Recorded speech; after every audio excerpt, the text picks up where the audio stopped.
एक और चीज़ आपके साथ शेयर करना बहुत ज़रूरी है कि आईसीसी का तासुब छुप ना सका। भारतीय क्रिकेट बोर्ड का कंट्रोल आईसीसी पर जारी है और उसकी सबसे बड़ी मिसाल ये है कि T20 वर्ल्ड कप के लिए जो टिकट सेल पोस्टर है वो जारी किया है। आईसीसी ने टिकट जारी करने का पोस्ट सोशल मीडिया पर भी शेयर कर दिया है। इस पर भारतीय, श्रीलंकन, जनूबी अफ्रीका, ऑस्ट्रेलिया और इंग्लैंड के कप्तानों की तस्वीर है, लेकिन पाकिस्तानी कप्तान की यानी सलमान अली आगा की तस्वीर इस टिकट सेल पोस्टर पे नहीं है। ये क्लियरली शो करता है कि कितना तासुब है आईसीसी का। शाहिद साहब क्या कहेंगे, ये टाइम एंड अगेन ये होता है, इस तरह की चीज़ें हम देखते हैं। What is the reason? अब हैरान कुन बात नहीं है ये उनका तासुब चलता ही रहेगा। हमें दरअसल अपने आप को ऊपर लेके जाना है।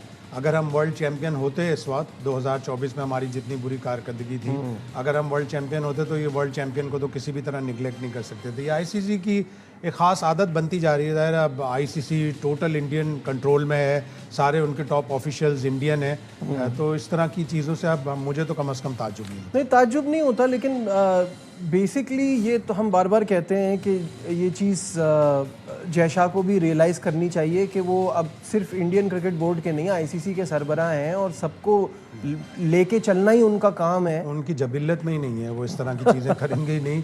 और उन्होंने अपना पैसा अपने क्लाउड की वजह से सारी चीज़ें करनी है। अभी तो देखें आईसीसी को जो ब्रॉडकास्ट का मसला हुआ है, पहले तो वो ब्रॉडकास्ट का मसला हल हो जाए, उसके बाद अब उन्होंने टिकट सेल का भी ऐलान कर दिया कि 11 दिसंबर से टिकट सेल शुरू हो जाएगी। इंडियन रुपीस 100 और श्रीलंकन रुपीस 1000 लीस्ट टिकट होंगे। तो ज़ाहिर है दो को होस्ट हैं, तो वो श्रीलंका को इसीलिए शामिल किया उन्होंने, पाकिस्तान को इसलिए भी शामिल नहीं किया कि शायद पाकिस्तान की टीम पहले राउंड में बाहर हो गई थी। लेकिन ये उनका तासुब है, वो उसको जारी रखेंगे चाहे पाकिस्तान टॉप टीमों में आ भी जाए। आएगी तो फिर ज़ाहिर स्पॉन्सर्स और इंटरनेशनल कम्युनिटी भी कहेगी कि नहीं, पाकिस्तान को भी इसमें होना चाहिए। शाहिद साहब ने जो ब्रॉडकास्ट की बात की है, तो आपको नाज़रीन ये बताएं कि ब्रॉडकास्टर्स के जो गुब्बारे से है हवा निकल गई है और जियो स्टार ने आईसीसी से जो 4 साल का मुआहदा किया था वो 2 साल बाद ख़त्म करने का मुतालबा कर दिया है। और वर्ल्ड कप T20 के स्पॉन्सरशिप के मामला भी जो हैं वो ख़तरात से दो चार हैं। शाहिद साहब, ये ख़तरे में पड़ने वाली बात तो नहीं है, लेकिन मसला तो है और इसका सल्यूशन क्या निकलेगा? 2-3 जो मीडिया आउटलेट्स ने खबर दी है उस हिसाब से तो ख़तरा लग रहा है, इसलिए कि उन मीडिया आउटलेट्स की रिपोर्ट्स के मुताबिक नेटफ्लिक्स को, अमेज़ॉन को और भी 3-4 बड़े जो ब्रॉडकास्टर हैं उनको अप्रोच किया, लेकिन आईसीसी को अभी तक उनके बारे में जवाब कोई नहीं मिला, रिटर्न रिप्लाई कोई नहीं आई। क्रिकेट इतना बड़ा इवेंट ज़रूर है इस पार्ट ऑफ द वर्ल्ड में, एशिया में, फिर ऑस्ट्रेलिया में, इंग्लैंड में, कि बिक जाने चाहिए, लेकिन वो जो वैल्यू आईसीसी चाह रही है कि $2.4 बिलियन मिलेंगे अगले 2-3 साल के लिए, वो मिलना ज़रा मुश्किल होगा।